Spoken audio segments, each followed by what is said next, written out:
गीता रोज पढ़नी चाहिए। गीता का आखिरी श्लोक बहुत ज्यादा पावरफुल और विस्फोटक होने वाला है। ऐसा क्यों है कि गीता पढ़ने वाला इंसान बहुत ज्यादा साहसी होता है? संजय कहते हैं कि गीता पढ़ने के बहुत सारे फायदे हैं। जो इंसान अपने जीवन में गीता को पढ़ता है और उतारता है, वो इंसान बहुत ज्यादा करोड़पति या अरबपति, बहुत ज्यादा शक्तिशाली होता है। जैसे Mahatma Gandhi, doctor Albert Einstein, इन लोगों ने अपने जीवन में गीता को पढ़ा है, उतारा है, उस गीता को समझा है। भगवत गीता के आखिरी श्लोक में संजय कहते हैं, यत्र योगेश्वर कृष्ण यत्र पार्थो धनुर्धरा तत्र श्री विजयी भूतिर्धुर्वा नीत मत्र ममा। जहां जहां तहां जहां भगवान श्री कृष्ण होंगे, जहां प्रतापपुत्र अर्जुन होंगे, गीता होगी, पढ़ी जाएगी, वहां 4 चीजों का फायदा बताया है। श्री धन लक्ष्मी की कभी भी कमी नहीं होगी। उस इंसान के जीवन में हमेशा धन लक्ष्मी बनी रहेगी। विजय, मिट्टी को भी हाथ लगाएगा सोना बन जाएगा। जहां भी जाएगा विजय पाएगा। जिस भी फील्ड में जाएगा सफलता मिलेगी। मतिर का मतलब कमजोर आदमी भी पावरफुल हो जाता है। चूहा को शेर बनाने की टेक्निक बताई गई है। अर्जुन इतने ज्यादा कुरुक्षेत्र में घबराए हुए थे, युद्ध लड़ने के लिए मना कर रहे थे।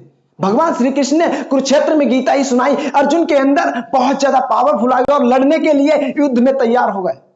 पूरी की पूरी गीता 48 मिनट की है सिर्फ। ध्रुवा का मतलब इंसान का कैरेक्टर बहुत अच्छा हो जाता है, उसका चरित्र बहुत बेस्ट हो जाता है, वो इंसान बहुत ज्यादा ईमानदार हो जाता है।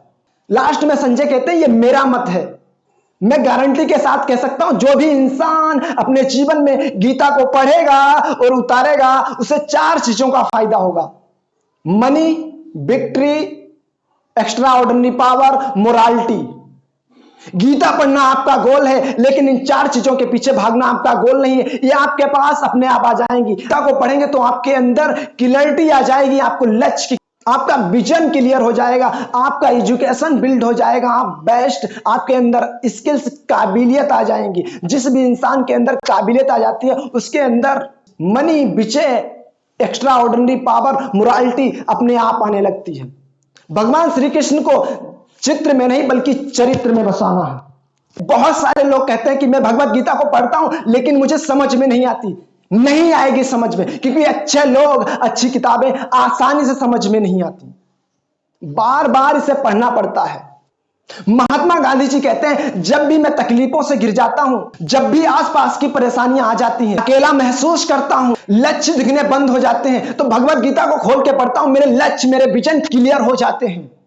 भगवत गीता पढ़ने से लक्ष्य क्लियर होते हैं, विजन क्लियर होते हैं। जब तक तू लक्ष्य को देख नहीं सकता, तब तक तू लक्ष्य को भेद नहीं सकता। जब तुझे लक्ष्य नजर आने लगेंगे, तभी तेरे लक्ष्य पे निशाने लगेंगे। विजन की क्लैरिटी आएगी भगवत गीता पढ़ने से। पूरा का पूरा माइंड ओपन हो जाता है, लक्ष्य दिखने शुरू हो जाते हैं। असल में वही जीवन की चाल को समझता है जो सफर की धूल को भी गुलाल समझता है। जब सफर की धूल भी तुझे गुलाल लगने लगे तो समझ लेना कि आपने अपने जीवन में भगवत गीता को उतार लिया और समझ लिया है। दोस्तों, आपको भगवत गीता रोज पढ़नी चाहिए। जितनी ज्यादा आपके अंदर विजन की क्लैरिटी होगी, उतने ही ज्यादा आप सफल होंगे। जिस भी इंसान के अंदर विजन की क्लैरिटी नहीं है, वो इंसान अपने जीवन में अधूरा है।